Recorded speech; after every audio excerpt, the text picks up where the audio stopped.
Republik Indonesia Serikat. Pernahkah kalian mendengarnya? Ya, sebelum Indonesia menjadi negara kesatuan Republik Indonesia, kita pernah mengalami bentuk negara federasi seperti halnya Malaysia, di mana Republik Indonesia bergabung dengan negeri-negeri yang memiliki penguasa masing-masing, seperti Kesultanan Pontianak atau Borneo Barat, Federasi Kalimantan Tenggara, Riau, Sumatera Selatan, Pasundan dan lainnya. Lalu bagaimanakah bentuk negara Republik Indonesia Serikat itu? Negara Republik Indonesia Serikat, dalam bahasa Belanda, Republiek van de Verenigde Staten van Indonesia, atau yang lebih dikenal dan disingkat RIS, dahulunya merupakan sebuah negara, Republik Parlementer Federal di Asia Tenggara, yang pernah berdiri antara tanggal 27 Desember 1949 hingga 17 Agustus 1950. Republik Indonesia Serikat terbentuk setelah Belanda secara resmi menyerahkan kedaulatan Hindia Belanda pada tanggal 27 Desember 1949. Negara ini merupakan perserikatan antara Republik Indonesia dan negara-negara yang dibentuk Belanda di Nusantara dari tahun 1946 hingga 1949. Federasi RIS lahir sebagai hasil kesepakatan tiga pihak dalam konferensi meja bundar, yakni Republik Indonesia, Majelis Permusyawaratan Federal atau Bijeenkomst voor Federal Overleg, disingkat BEFO, dan Belanda.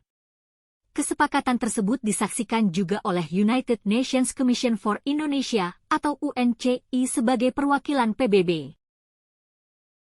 Setelah Jepang kalah dan Indonesia memproklamirkan kemerdekaan, Belanda ingin menegaskan kembali kendali atas sebagian besar wilayah yang sebelumnya ditempati oleh Angkatan Laut Jepang, termasuk Kalimantan dan Indonesia bagian timur. Diskusi antara Inggris dan Belanda menghasilkan penjabat Gubernur Jenderal Hindia Belanda, Hubertus van Mook, yang pada akhirnya mengusulkan penentuan nasib sendiri untuk persemakmuran Indonesia. Pada Juli 1946, Belanda menyelenggarakan konferensi Malino di Sulawesi, di mana perwakilan dari Kalimantan dan Indonesia bagian timur mendukung proposal untuk berdirinya Republik Indonesia Serikat yang berbentuk federal yang memiliki hubungan dengan Belanda. Republik ini akan terdiri dari tiga elemen, Republik Indonesia, negara bagian di Kalimantan, dan sebuah negara bagian untuk Indonesia Timur. Selanjutnya pada tanggal 15 November 1946 dengan Perjanjian Linggarjati, di mana Republik Indonesia menyatakan secara sepihak menyetujui prinsip Indonesia Federal. Belanda kemudian menyelenggarakan konferensi Denpasar pada 7 sampai dengan 24 Desember 1946, walau dimulai dari 18 Desember 1946, yang mengarah pada pembentukan negara Indonesia Timur, diikuti oleh sebuah negara di Kalimantan Barat pada tahun 1947. Aksi militer yang dilancarkan Belanda pada tanggal 20 Juli 1947 terhadap wilayah yang dikuasai Republik Indonesia, yang disebut sebagai agresi militer Belanda I, mengakibatkan Belanda memperoleh kembali kendali atas Jawa Barat dan Jawa Timur, juga wilayah sekitar Medan, Palembang dan Padang di Sumatera. PBB kemudian menyerukan gencatan senjata dan negosiasi antara kedua belah pihak, mengarah pada Perjanjian Renville bulan Januari 1948 dengan gencatan senjata di sepanjang garis Van Mook yang menghubungkan antara titik-titik terdepan daerah yang diduduki Belanda.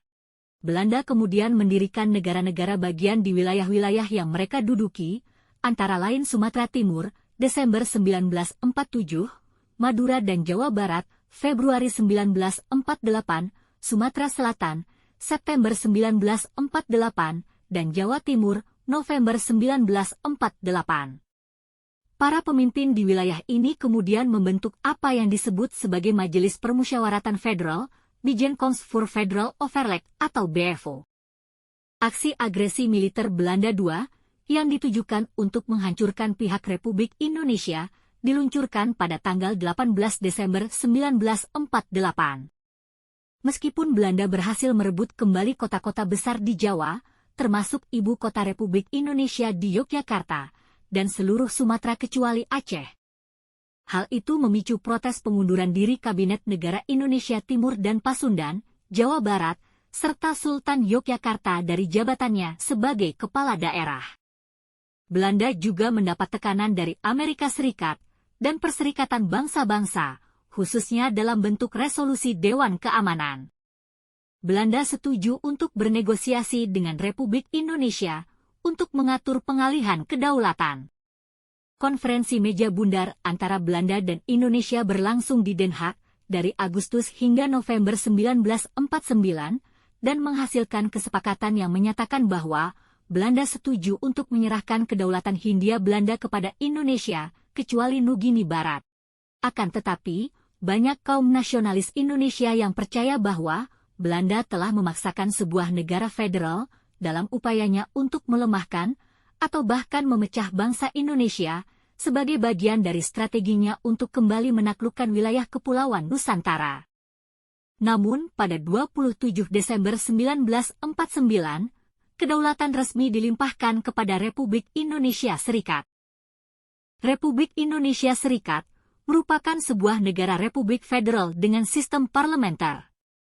Kepala negara RIS adalah seorang presiden yang merupakan jabatan seremonial sebagai simbol negara dan memiliki kewenangan terbatas, sedangkan kepala pemerintahan RIS adalah seorang perdana menteri yang memegang kekuasaan pemerintahan federal beserta kabinet RIS. Jabatan Presiden RIS diemban oleh Soekarno, sedangkan jabatan Perdana Menteri RIS diemban oleh Muhammad Hatta dengan kabinet RIS yang beranggotakan 16 orang. Sebagai salah satu hasil kesepakatan dalam konferensi meja bundar, Republik Indonesia Serikat bersama dengan Kerajaan Belanda tergabung dalam Konfederasi Uni Belanda Indonesia yang diketuai oleh Ratu Belanda. Masing-masing anggota Uni mengirimkan seorang komisaris tinggi yang berkedudukan di ibu kota negara anggota. Jabatan Komisaris Tinggi Republik Indonesia Serikat untuk Kerajaan Belanda diemban oleh Muhammad Rum yang ditunjuk oleh Presiden Soekarno pada tanggal 19 Januari 1950. Sejak awal, mayoritas orang Indonesia menentang sistem federal yang dihasilkan dari konferensi meja bundar. Alasan utamanya adalah bahwa sistem ini dikaitkan dengan warisan kolonialisme. Alasan lain adalah termasuk perasaan bahwa negara federal tidak memiliki kohesi dan berpotensi menyebabkan pemisahan negara, serta pihak Indonesia yang menerimanya sebagai taktik jangka pendek. Selain itu, sebagian besar wilayah negara-negara bagian dikuasai oleh penguasa tradisional yang dianggap terlalu pro-Belanda. Akhirnya, ada ikatan etnis atau budaya yang tidak memadai antara orang-orang di masing-masing negara untuk mengatasi dominasi Jawa. Misalnya, walaupun penduduk negara Madura seluruhnya adalah etnis Madura, mereka dipisahkan dari jutaan orang Madura yang tinggal di negara Jawa Timur, yang mengartikan bahwa negara tidak homogen.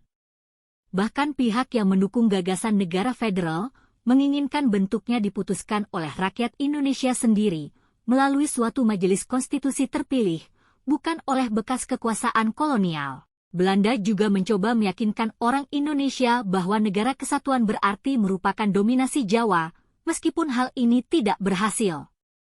Adanya berbagai perbedaan pandangan di dalam negeri RIS, termasuk yang dikemukakan oleh Muhammad Natsir dengan mosi integralnya, semakin membuka jalan kembalinya Republik Indonesia Serikat menjadi negara kesatuan.